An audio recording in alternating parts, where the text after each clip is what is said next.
안녕하세요. 저는 올해 40대 중반이 된 여자입니다.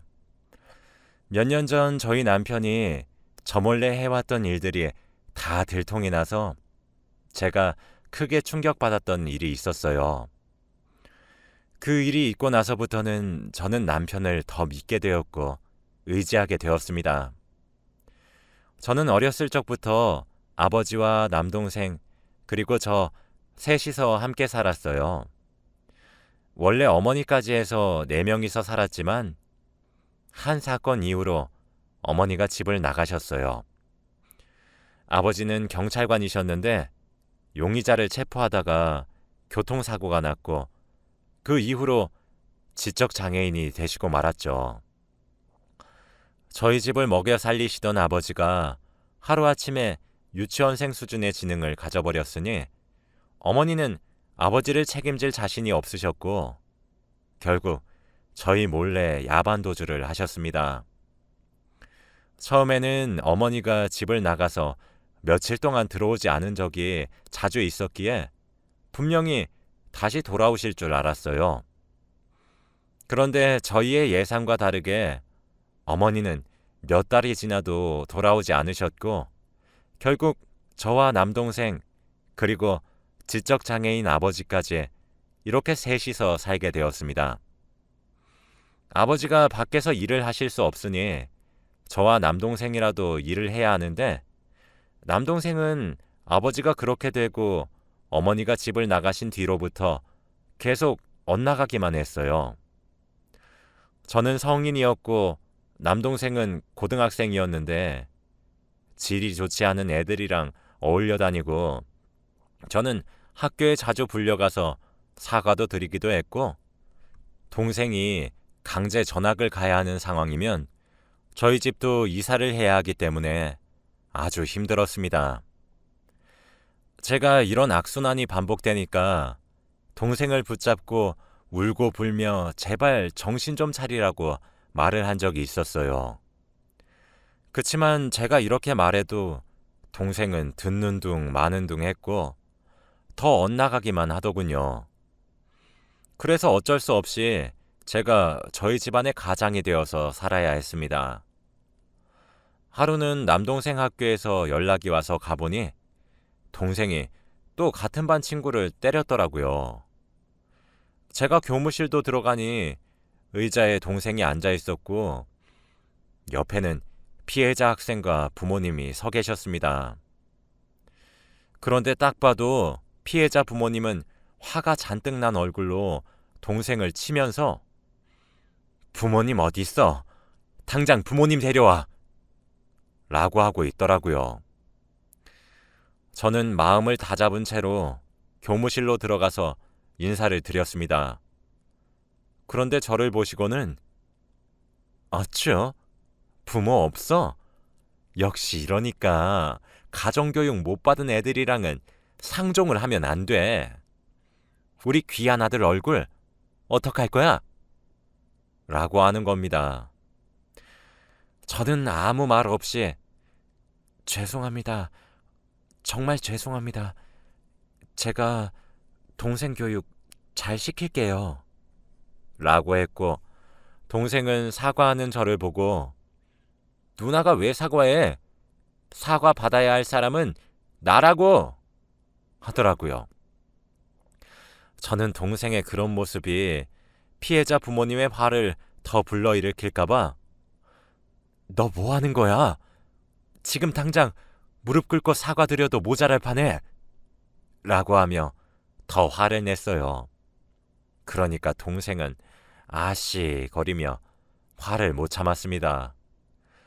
결국 합의를 해주셔서 강제 전학까지는 아니었고 징계 정도로 끝났어요. 동생과 집을 가는 동안 저희는 한마디를 하지 않았어요.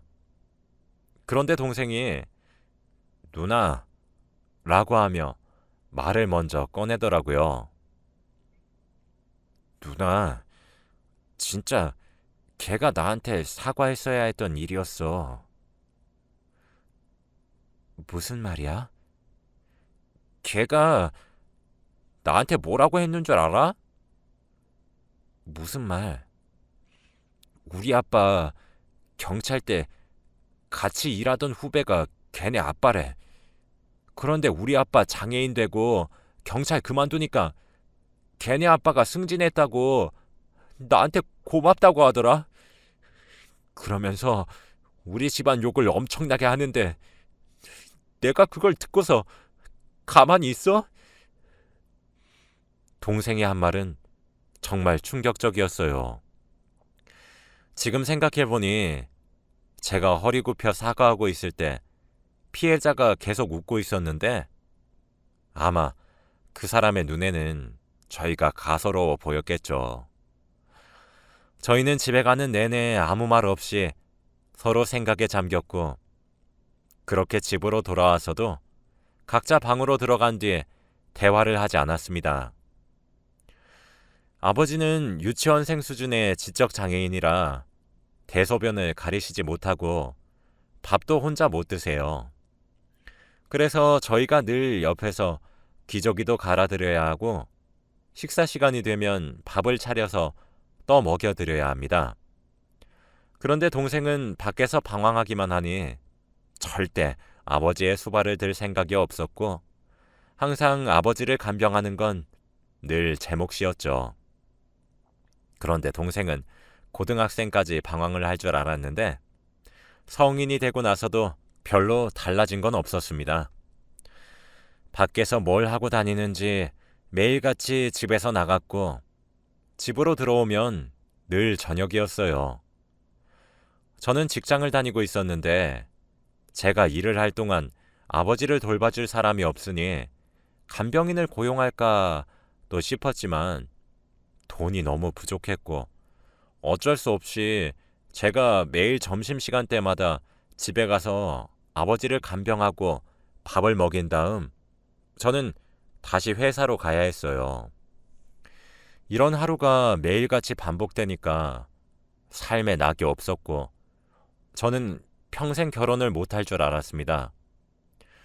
그런데 저에게도 인연이라는 게 있는지 남자친구가 생겼어요. 연애는 사치라고 생각했던 제가 한 남자를 만나고 생각이 바뀌게 되었는데 바로 저희 직장 상사입니다. 우연히 같은 프로젝트를 하면서 이야기할 상황도 많아져 서로에 대해 많이 알게 됐는데 그게 저희의 시작이었어요. 저보다 2살 많은 오빠였지만 많이 듬직하고 다정했습니다. 저와 오빠는 연애를 하면서 오빠는 자신의 가정사를 많이 이야기했지만 저는 별로 좋지 않은 내용이기에 꽁꽁 숨겼어요. 그저 아버지와 남동생과 같이 산다고만 말할 뿐 자세한 이야기를 하지 않았습니다. 그런데 제가 점심시간 때마다 집에 들렀다 오고 주말에도 아버지 간병 때문에 같이 오래 못 있으니 오빠도 조금 눈치를 챈 것 같더군요. 사귄 지 2년째 되던 날 저에게 프로포즈를 하는데 수진아, 나는 네가 어떤 상황에 놓여져 있든 상관없어. 나랑 같이 그 아픔을 헤쳐나가자 라고 하는 겁니다. 그때까지는 오빠가 저희 집안일을 아는 줄 몰랐는데 듣고 많이 놀랐죠. 저는 그날 오빠에게 처음부터 끝까지 저희의 집안 사정을 다 이야기해 주었어요. 오빠도 분명 놀랐을 텐데 놀란 내색 하나 없이 이야기를 잘 들어주고 위로도 해주길래 이 사람과는 분명 결혼해서 행복하게 잘 살 거라고 생각했죠. 그렇게 저와 오빠는 결혼을 결심했는데 오빠네 부모님이 반대가 심했어요. 당연히 제 집안을 들먹이면서 가정교육을 운운하셨죠. 어릴 적부터 이런 말은 많이 들어서 이제 상처도 받지 않았습니다. 그래도 오빠가 꼭 결혼할 거라고 강하게 말해서 오빠네 부모님도 어쩔 수 없이 결혼을 승낙해 주신 것 같아요. 아무튼 저와 오빠는 결혼식을 올렸고 진정한 부부가 되었습니다. 저는 결혼을 해서도 아버지의 수발을 들어야 했기에 집에서 멀리 떨어질 수 없었어요. 그치만 오빠는 제 친정집에서 최대한 멀리 떨어진 곳으로 이사를 가고 싶어 할 줄 알았기에 제 욕심 때문에 오빠에게 친정과 가까운 곳으로 신혼집을 구하자고 부탁할 수 없었습니다. 그런데 오빠가 먼저 저에게 친정과 가까운 곳에서 집을 구하자고 말을 하는 겁니다.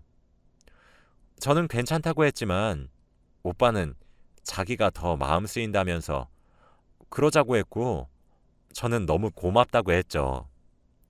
그런데 이 소식을 듣고 시댁 사람들이 가만히 있을 리가 있나요? 당연히 구박을 엄청나게 하셨죠. 자기 귀한 아들 간병인 만들 셈이냐고 하면서 온갖 욕을 다 퍼부었습니다. 제가 아무리 오빠가 그렇게 하자고 먼저 제안했다고 말씀드려도 제 말을 들으실 리 절대 없죠. 네가 어떻게 꼬셨길래 우리 착한 아들이 넘어가? 그 노인네 얼른 요양원에 보내! 라고 하시며 더 비꼬아서 말씀하셨습니다.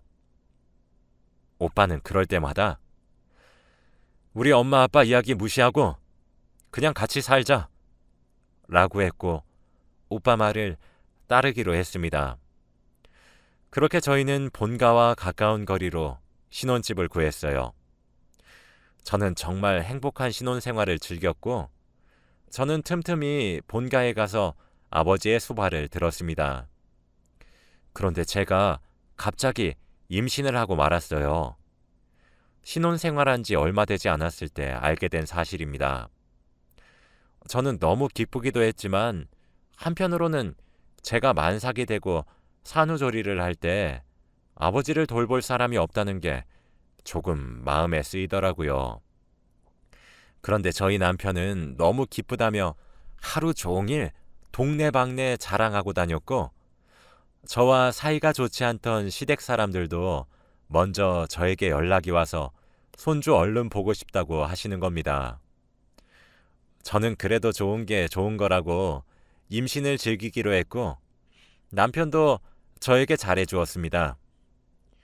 확실히 임신을 하니까 제 몸도 가누기 힘들어서인지 아버지에게 가기가 힘들어서 요양원이나 간병인도 생각해봤는데 얼마 벌지도 못하는 제가 아버지에게 그런 돈을 쓰는 걸 알면 남편이 별로 좋아하지 않을까봐 걱정이 되었죠. 그래서 제가 식은땀을 흘려가면서 임신한 상태로 아버지의 수발도 들고 본가 청소도 하고 그랬네요. 당연히 남편에게는 비밀로 하고 본가로 갔죠. 남편이 알면 분명히 안정을 취해야 한다고 잔소리할 게 뻔했거든요. 아무튼 저는 임신을 하면서도 아버지의 간병 일을 했습니다. 남동생은 이제 나이가 많이 들었는데도 연락 한 통 먼저 할 일이 없었고 도대체 뭘 하고 사는지 잘 모르겠더라고요. 제가 본가에 가면 가끔씩 마주치는데 제가 무슨 말을 해도 늘 단답형이었습니다. 임신을 한 상태로 아버지의 수발도 들고 집안 청소도 하고 있는데 동생은 별로 마음에 쓰이지 않았나 봐요. 그래도 이런 상황에서도 제 옆에 있어주는 다정한 남편이 있으니 그것만으로도 행복했습니다. 그런데 이 행복은 별로 오래가지 않았답니다. 남편이 조금씩 바뀌기 시작했거든요. 저만 바라보고 저만 위해줄 줄 알았던 남편이 최근 들어서 다른 데 관심을 쓰는 것 같았습니다. 퇴근하고 집에 오는 길에 항상 저한테 먹고 싶은 게 뭔지 물어보고 해달라는 거 다 해주는 남편이 갑자기 야근이 잦아졌어요. 저도 남편과 같은 회사에서 일을 했으니까 저희 회사 상황을 대충 아는데 야근을 하는 분위기가 아니거든요. 특히나 남편이 하는 일은 야근이 필요 없는 일이었습니다. 그래도 초반에는 저 때문에 일을 많이 못했구나 싶어서 이해하려고 했어요. 그런데 일주일에 적어도 3번은 야근을 하는 겁니다. 5번 출근하는데 3번 야근하면 의심할 만하지 않나요? 원래는 야근을 한 달에 한 번 할까 말까 했는데 갑자기 이렇게 바뀌니까 조금 당황스럽더라고요. 저는 아직 출산도 안 했는데 남편이 이렇게 바람을 피워버리면 우리 아기는 어떻게 해야 하는지 고민을 수만 번 했어요. 만약 불륜이면 이혼을 해야 하나 마나 생각에 잠겼죠. 그런데 남편은 주말에도 나갔습니다. 늘 회사 사람들이랑 술 약속이 있다고 거짓말을 하고 나가는데 제가 오빠 회사 사람들이랑 아는 사이라서 몰래 물어보니 그런 약속 한 적 없는데? 라고 했고 오빠의 거짓말은 쉽게 들통이 났죠. 저는 너무 뻔한 거짓말에 어이가 없었고 아예 대놓고 불륜을 한다고 저한테 알리려고 하는 것 같았습니다. 그게 너무 괘씸하고 아기를 두고 책임감 없이 가장이 그러고 다닌다는 게 화가 나서 남편이 원하는 이혼을 해주기로 했어요. 인터넷에 검색해보니 이혼을 하기 위해서는 증거를 찾으라고 하더라고요. 저는 우선 남편이 자는 동안 몰래 휴대폰을 열어보았는데 아무것도 나오는 게 없었습니다. 다 제가 아는 직장 동료들이었고 공적인 이야기만 나눌 뿐더러 갤러리에도 특별한 사진이 없었죠. 저는 이 사람이 다른 곳에 숨겼거나 휴대폰이 하나 더 있나 싶어서 옷에도 뒤지고 서랍에도 다 뒤졌지만 나오는 게 없었어요.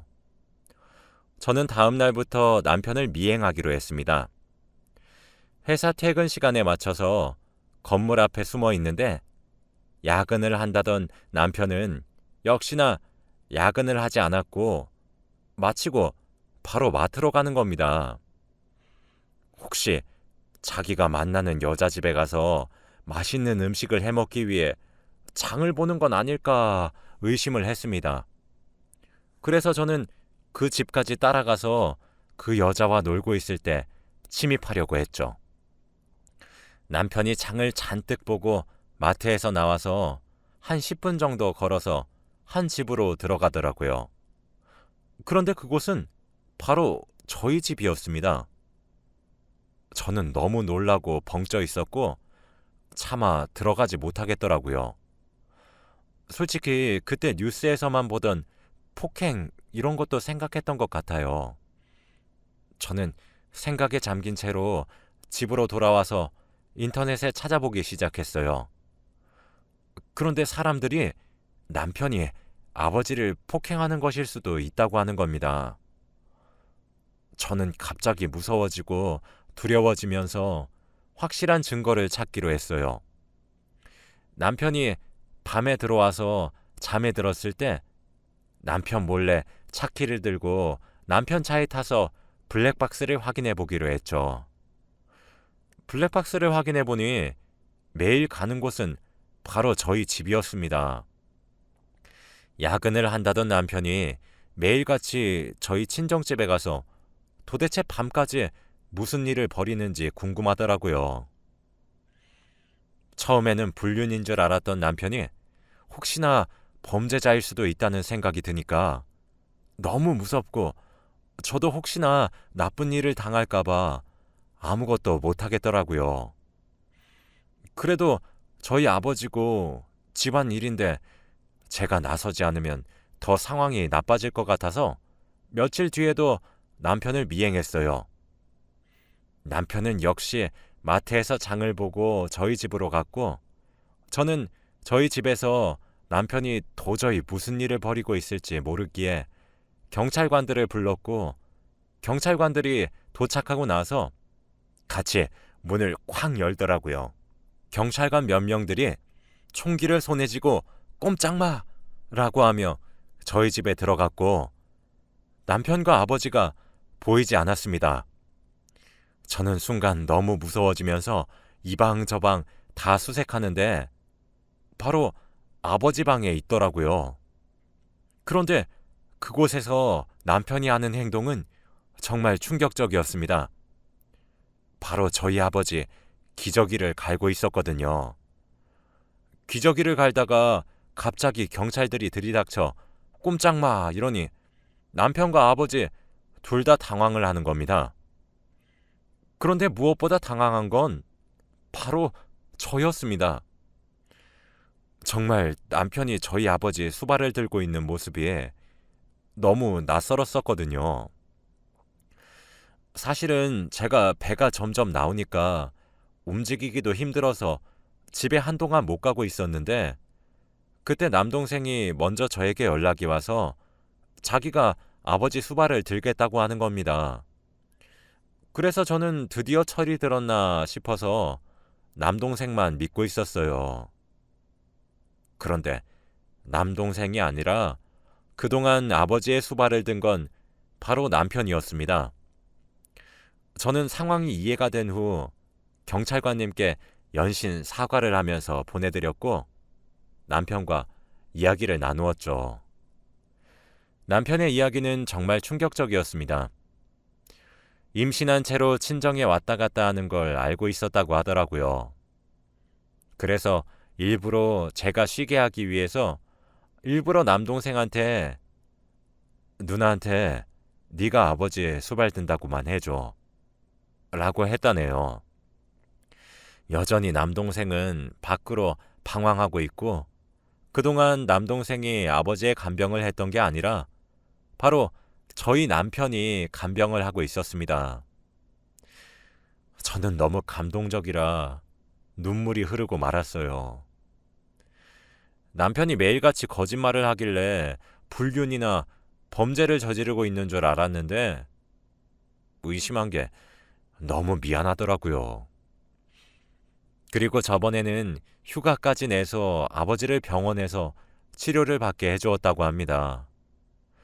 혼자 휠체어를 끌면서 병원 곳곳을 가서 건강검진도 받고 업어서 집에서 오르락 내리락 하고 말이죠. 정말 이런 남편 어디 없는 것 같아요. 저는 듣는 내내 남편에게 너무 고마웠어요. 남편은 다 저를 위해서 그런 거라면서 고마워하지 말라고 했지만 저는 눈물이 멈추지 않더라고요. 남편은 제가 임신을 하는 동안 열심히 저희 아버지를 보살펴 주었고 저는 맘 놓고 임신에만 매진할 수 있게 되었어요. 그리고 얼마 뒤 아주 슬픈 소식이 들려왔습니다. 저희 아버지가 생을 마감하셨어요.